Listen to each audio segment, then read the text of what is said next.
చాతగాని వారికి, వృద్ధులకు, అనాథ బాలలకు, రైతులకు ఎంతెంతో సహాయం చేస్తున్నాడమ్మా.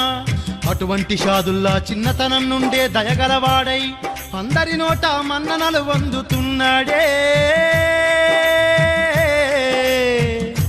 ఆ బాబా షాదుల్లా పేద ప్రజలను చూస్తా ఉన్నాడు, దాన ధర్మాలు చేస్తా ఉన్నాడు. దిక్కులేని వాళ్ళనైతే షాదుల్లా హక్కునా చేసుకుండే షాదుల్లా.